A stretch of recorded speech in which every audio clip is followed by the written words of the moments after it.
Good morning, everyone. Thank you for being with us today.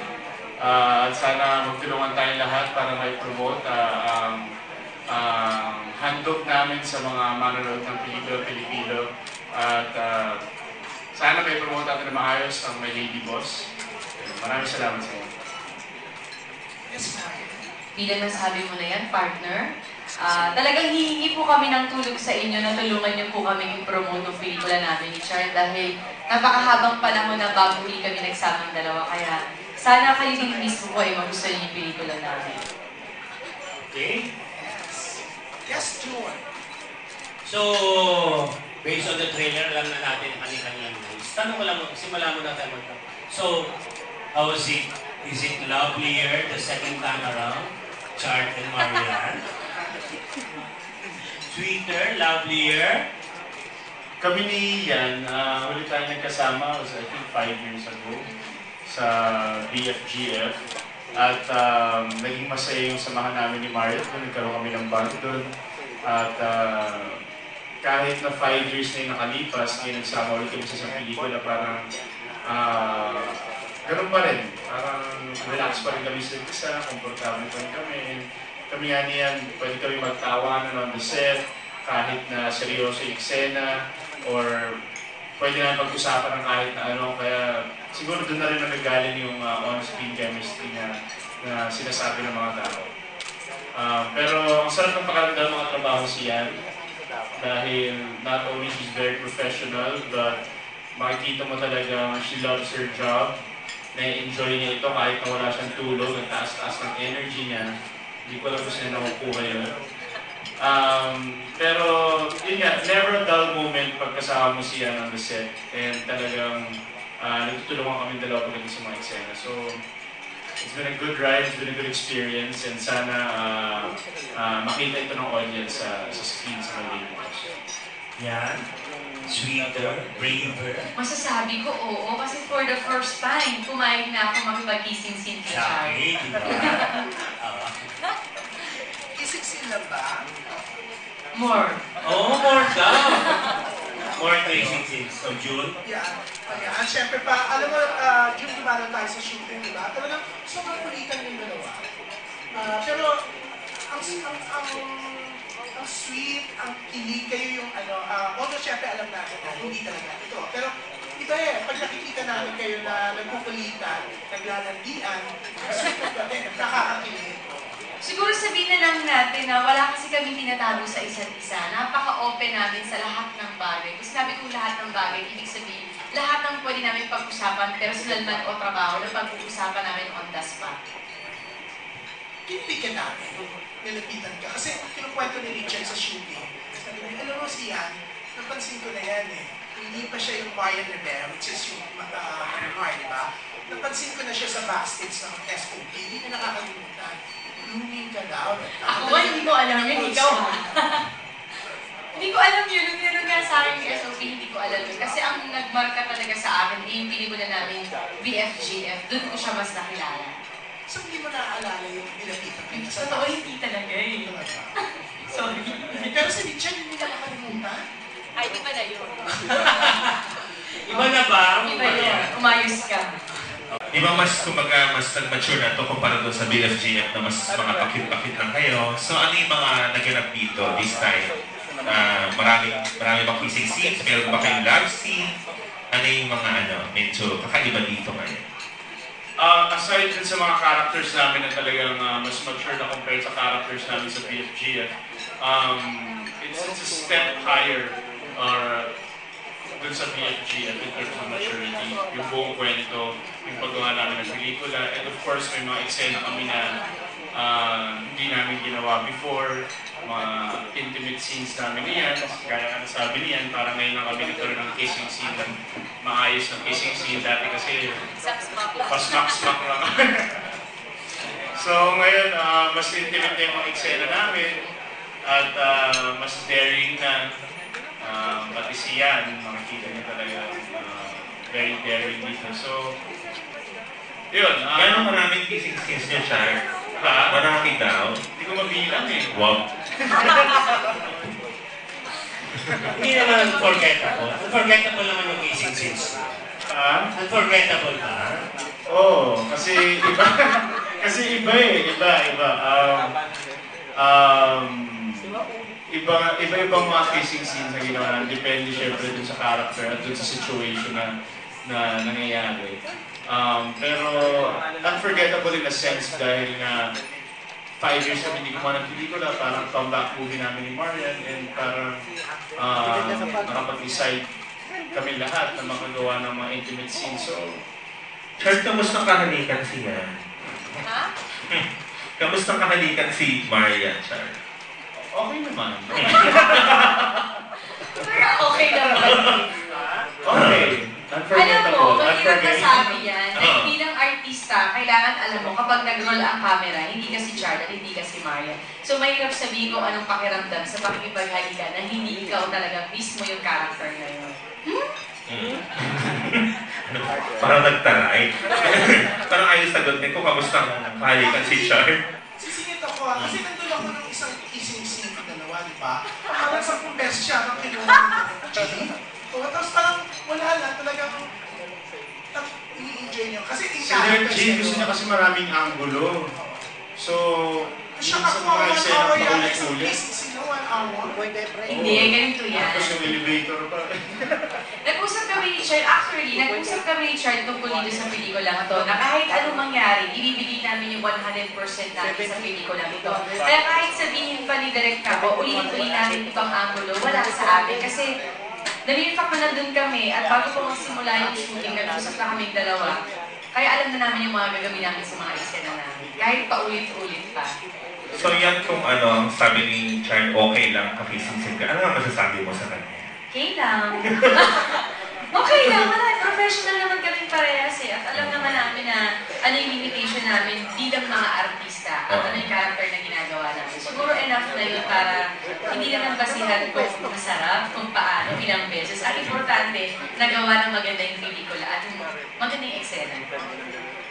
Yung pinakamaraming beses, ay maraming angulo, yan, ilang takes daw yun, sabi ni Jude. Sa elevator. Madami. 10, ganyan. Meron. Hindi kami nagbibilang eh. Oo. Oo. Ilalasap niyo. Ano yung, Marian, ano yung ano, may pinakita ka daw dito na something? Ano yun? Something. Oo. Marami yung something. Parang behind or something. Oo nga, may sinulat May ganong eksena ba na? Kasi di ba parang itong na-proposal ni Sandra at ni ano, di ba? May eksena rin doon na nakubaran Well, yung ang hirap naman sabihin, oo, pero may eksena talaga akong naliligo ako. Ay! Tapos, ano Basta sexy si Marian dito. may pinakita siya? Hindi na, ibang pagka-sexy. Hindi naman yung sa mga pagka-sexy. So may pinakita ka yan habang naliligo? May nakita. Basta may eksena ako naliligo. Sabi kung naliligo ka, uban, di ba? Okay. Kailangan naka-wetsuit siya habang naliligo. Parang may hubarang pala dito. O dito. Naman? Anyway, hindi pa kayo na-edit? Bakit naghintay kayo ng 5 taon? Dahil nag-hit naman yung first. Bakit hindi ba, siyempre, expectation nyo, after ng big hit ng sundan kagad, ano? Napansin? Ano po yan, Jerm? Siguro po dahil sa magkaiba din po kami ng mga ginagawa. Pag may project ako, may project siya. Hindi nagkakaswak po yung schedule namin. At siguro mas maganda din po yung hindi pinipilit. Yung kusang dumadating yung isang proyekto na ibinibigay para talaga sa amin. Kasi mahirap ipilit ang isang project na pilit eh. So ito at least mahabang proseso, pinag-isipan, yung kwento, at muli pagkatambal namin siya na mas naging matured po kami na may mga eksena na hindi namin nagawa before, pero dahil sa nag-mature kami parehas, nagawa namin siya ngayon. Ay, diba? Second question mo. Halimbawa nagbaliktad, ang boss mo at ikaw ang boss mo si Richard. Sa totoo, magkakaroon ka ba ng ano? Alam na. Pag ganyan ang boss mo. Kung maganda ka, gwapo yung nililiman. Sa totoong buhay, yan ang boss mo. Ano kaya? Depende po, kasi ang pagkatao naman po ay hindi nakikita lahat sa itsura eh. Kahit na sobrang gwapo, kung hindi mo naman kaya i-take yung ugali, wala din naman. Pero why not? Kung ang boss ko ay masungit na nagsusungit-sungitan, mabait naman, at hindi naman siya taken, at hindi rin ako taken, why not? May love ka rin. Pwede. Pwede po. Okay, last. Babalik ako sa kissing scene, no? Siyempre, hindi naman first si Richard na-experience yung kissing scene mo, no? Ano ang difference? Siyempre, iba-ibang man, iba ang ng kissing, ano? Anong effect? Kuya Jerms, buong buhay ko po, ang nakahalikan ko lang po talaga ng bongga ay si Ding Dong. Sumunod lang po ay si Dennis sa Temptation at saka si Charles. Silang tatlo pa lang po sa buong buhay ko. For 7 years ko po sa showbiz. Then, iba-iba, siyempre, ang Hindi ko po kasi madidescribe kung anong pakiramdam, kung okay po ba o hindi. Kasi kapag nag-roll ang camera, iba po kasi yun eh. Kung baga iintindihin mo po yung acting mo, yung character mo, hindi yung nararamdaman mo. Kasi para po sa akin, ang trabaho ay trabaho. Kailangan po, hindi ko i-involve yung personal life ko doon. Kasi mahirap po i-involve ang personal life sa trabaho. So how is it being directed by someone so young like Jake Castro? Pareho kayo, first time kayo mag-direct. Mabuti pumayag kayong mag-direct ni Jake. Considering the one directed you directed you before si Mark, mas pareho na kayo. So how is it being directed by Jake? Nakatrabaho po si Direk once, pero nagkambyo lang po ako kay Mark yung sa Shokot. At si Direk kasi ang tipong director na open po siya sa artista kung anong gusto mong gawin. And kapag nakita niya na may kulang, saka lang siya magsasalita. Kumbaga, may karapatan ng artista sa kanya na magsabi kung anong gusto niyang gawin. I feel the same way. Si Direk Jake, very open kapag may suggest kami niya na diskarte namin. He's willing to give us a chance to try it out. And very open-minded siya as a director, which we appreciate as actors also. Chad, tawag mo naman talaga, territory mo talaga ang rom-com. By your passage before, Let the Love Begin, I Will Always Love You, talagang gusto ka ng viewers na napapanood sa ganitong rom-coms, mga love stories. So, what do you think would be the edge of Biden? Because compared to sa past hits na ginawa mo before with Agay Nilili. Well, this time around, we tried to do a more mature character. Mas mature yung portrayal namin pareho ni Marian. But at the same time, we kept it light, we kept it fun, and andun pa rin yung comedy na sinasabi. Pero of course, mas mature na yung mga nagaganap sa pelikula. So I think that's going to be the edge for this movie. Na seeing Marian and I on a different light in terms of maturity of character, but also at the same time, ito pa rin yung comedy. Ano ba si Ronaldo Valdez? Is in the trailer? Ano siya dito sa... Lolo ko siya dito. And kahit na kakaunti lang yung eksena namin together, nung sabi kong markado talaga yung role ni Tito Ronaldo, napakahusay yung artista at magiging markado talaga yung eksena namin dalawa. Sino yung mother mo? Si Miss Jackie Lou. Si Maricel sa anong role? Siya ang isa pang boss sa kumpanya. Marian, doon naman sa family mo, sino yung mga kasama mo? Hindi, mabilis sila sa trailer, hindi masyado. Si Nika Sandy Antonong, Siya yung, mother mo? nanay ko po. Tapos kapatid ko dyan si Dion, si Ruru,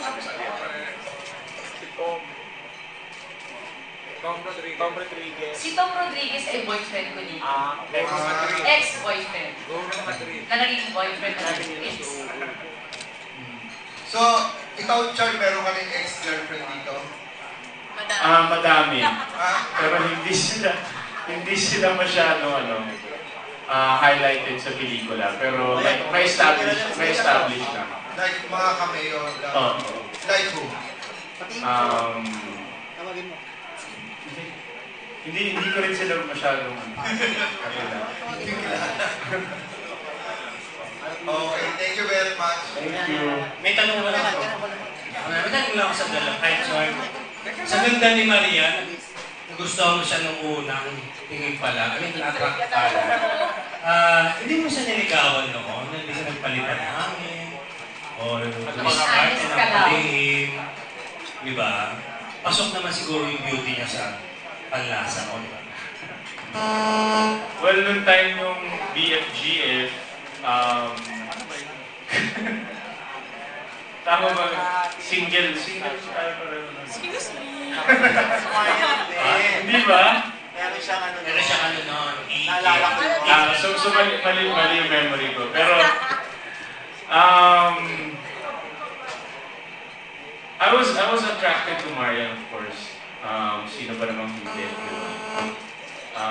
Pero, yun nga, siguro, ibang panahon yun, kumbaga, may sarili kaming tinahak na landas, kaya, gano'n na lang. Pero naging close kami niyan, no? Nagkaroon kami talaga ng bonding ng time na yun. Nakilala namin ang isa't isa na gusto.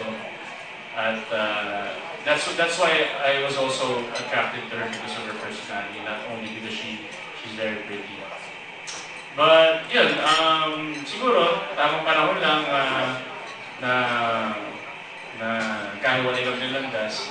But yun yung history ng BFG. Siyempre, nangangamoy blockbuster itong movie na to kasi di ba napatunayan ko sa BFG na talagang hit kayong tandem. Marami ang kinikilig sa trailer na. So pag ano to, sana naman hindi naman 5 years kapag nag-blockbuster to, gumawa ulit kayo. Naku, sa totoo lang po, pag narinig po namin yung blockbuster, to be honest po, nape-pressure po talaga kami. Kasi iba po ang viewers noong araw, at saka 5 years ago, ngayon po. Kaya siguro po, nandito rin po kami at humihingi po kami ng tulong sa inyo para tulungan niyo din po kami i-promote po ng mas maayos po yung pelikula namin. Although siguro, may kumpiyansa naman po kami na maganda yung pelikula namin, pero siguro mas malaki po ang maitutulong palalo kung tutulungan niyo po kami. Kailangan po namin ng tulong. Of course. Thank you. How are you health-wise? Are you okay now? Akala ko ba? Oh, hi. Okay na. Pero kailangan ko talaga ng totoong tulog na tinatawag. Pero hindi ko yun magawa kasi ang dami ko nga ginagawang trabaho. Pero nagko-compromise naman yung mga trabaho na kahit man lang 5 oras maghihingin na sa akin. Pero wala pa talaga akong literal na pahinga. After Temptation, may kung pa ako kaya... Pero pasulpot-sulpot lang yun, makaka-rest na ako. Weren't you able to... hindi ka ba nakapagpahinga ng Valentine's Day? Isang araw lang. The rest is, after yung 14, 15, back to ano na ako, Temptation. For Richard, what's the name behind your hair now?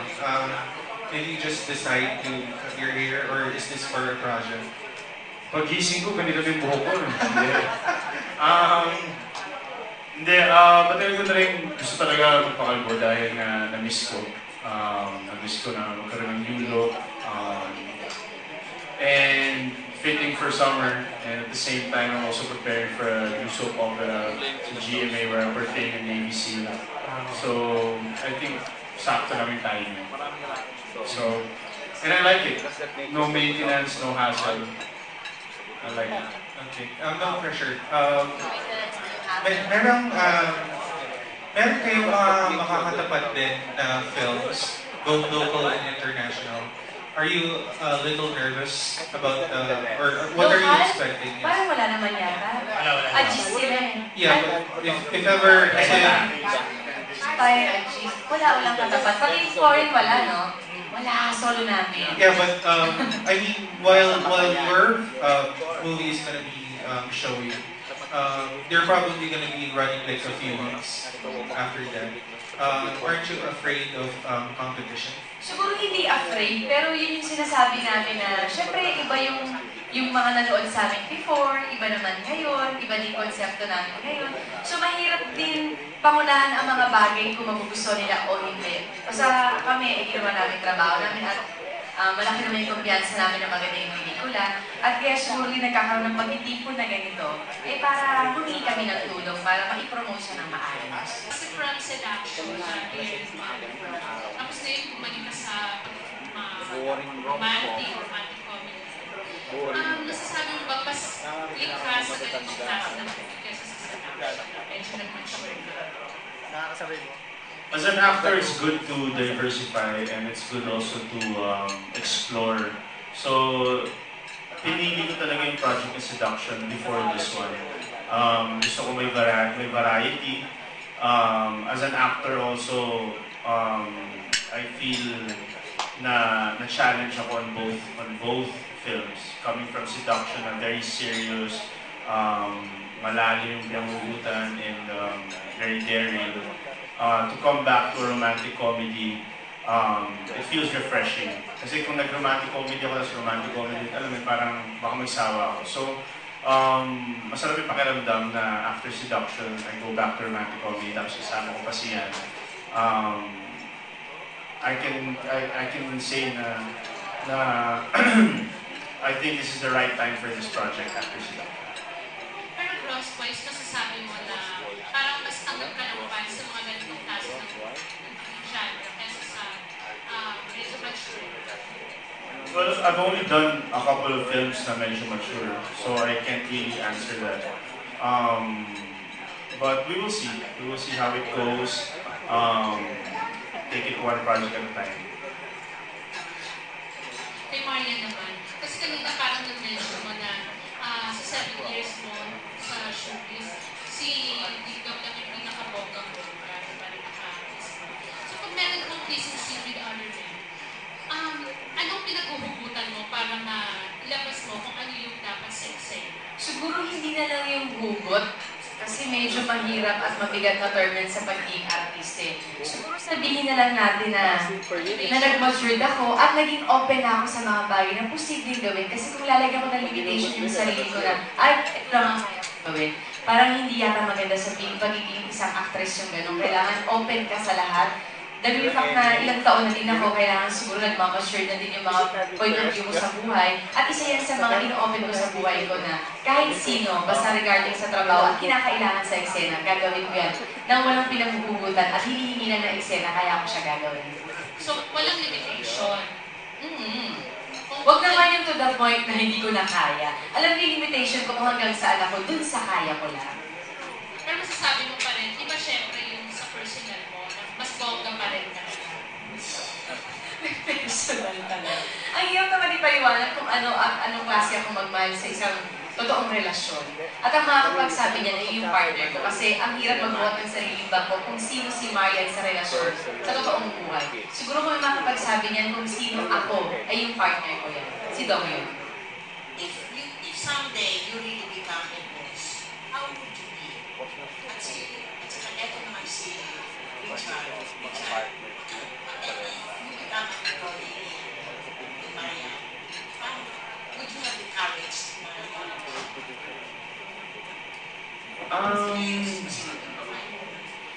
Nakikita ko si Yan kung paano siya she's already a boss right now.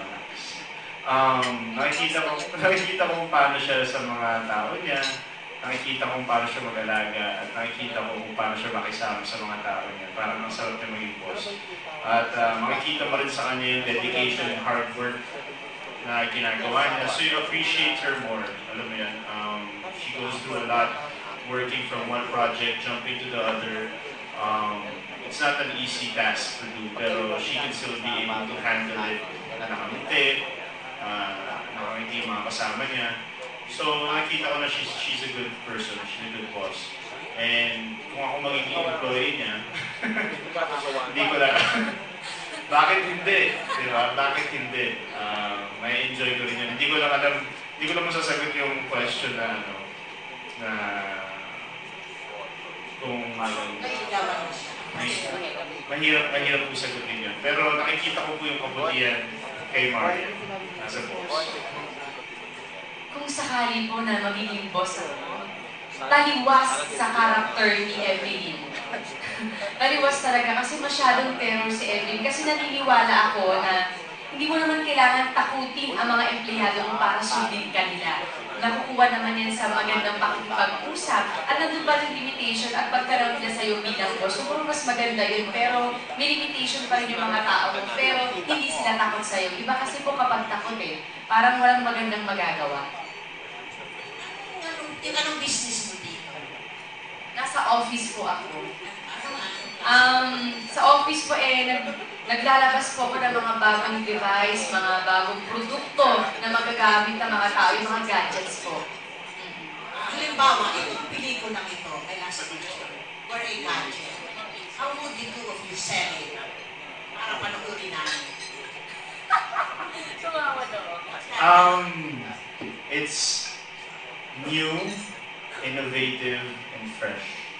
And I think people will be able to relate to it. So that's how I see it. That's how I see the movie. Bukod doon, sa tagal ng habang panahon po na nasa GMA kami parehas ni Chard, after 5 years, ngayon hindi nila makikita ang tambalang Richard at Marian. At medyo masasabi namin na nag-matured kami dito sa pelikulang ito at may mga bagay na hindi namin nagawa dati na sobrang ginawa namin sa pelikulang ito. Parang nagkatumay schedule while taping natin for Extra Challenge at for the movie. Pero nakatulong ba yung show? Kasi 5 years, yung communication nandun ba, o mas okay na nasimulan ng Extra Challenge? Kasi siya ka nagtrabaho for the movie. Siguro po naniniwala po ako na the more nakasama mo ang isang tao, mas nakikilala mo siya at mawawala yung wall sa inyong dalawa. Kaya masasabi ko po na ang Extra Challenge ay malaki po ang naitulong sa relationship namin bilang magkaibigan ni Chard para mas itawid namin itong pelikula na mas maganda. Acting-wise sa inyong dalawa, after 5 years, ano yung mga changes na nakita ninyo sa isa't isa?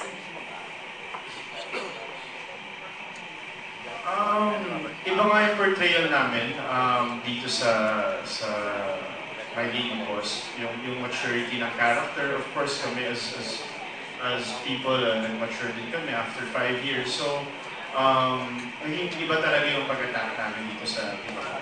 Makikita mo talaga na kung ano hinihingi yung script, kung ano hinihingi yung director, we were thankful enough na magawa namin ni Mario na Mario. Bukod doon, first time ko kasi makita si Chard na nag-drama. Kasi never ko siya nakikita nagda-drama kasi lahat ng pinagsasamahan namin ay comedy. So most of the eksena namin ay katatawanan lang. Pero dito sa pelikulang ito, nakita ko kung paano siya umiyak. Maureen, you said kanina na parang, di ba pagdating sa mga eksena, yung character ka, hindi ka yung Maureen Rivera. Paano ginagawa yun? Ano yung on and off button? Sa artista, dapat protocol na tinatawag. Kasi bilang artista, alam mo dapat kung paano mag-on and off bilang ikaw. Kasi kung hindi, ikaw din ang maaapektuhan dahil iba dapat talaga ang trabaho sa... The fact na pumunta ako dun sa taping ko o sa shooting ko, kapag nag-roll ang camera, yung character ko yung gagawin ko, hindi as Marian Rivera. Kasi kung as Marian Rivera, lalabas si Marian Rivera. What if hinihingi sa eksena, boss ako, as Marian Rivera, hindi naman ako boss. So paano ko gagawin yun? So kailangan kong pag-aralan, makikipag-usap ako sa director ko kung anong approach na gusto niyang gawin, yun ang gagawin ko. Yes, maraming salamat po sa inyong lahat. Sana po suportahan niyo kami at magtulungan tayong lahat na mai-promote na maayos at maihatid sa mga tao ang My Lady Boss sa April 10. Of course, kasama ko si Miss Marian at directed by Jade Castro. Gusto kong pasalamatan, of course, Mother Lily for this opportunity again. Maraming salamat po sa inyo. At of course, GMA Films. Thank you very much. And maraming salamat po sa inyo lahat na nagpunta dito ngayon. Thank you. Ayan. Ayan. Thank you po sa inyo at hindi po ako magsasawa na paulit-ulit po na sabihin ko sa inyo na makikiusap kami sa inyo na tulungan niyo po kami i-promote ang pelikula namin ni Chard. Dahil sa tulong niyo, lahat po ito magiging posible. Kaya thank you po. Sarap. Thank you.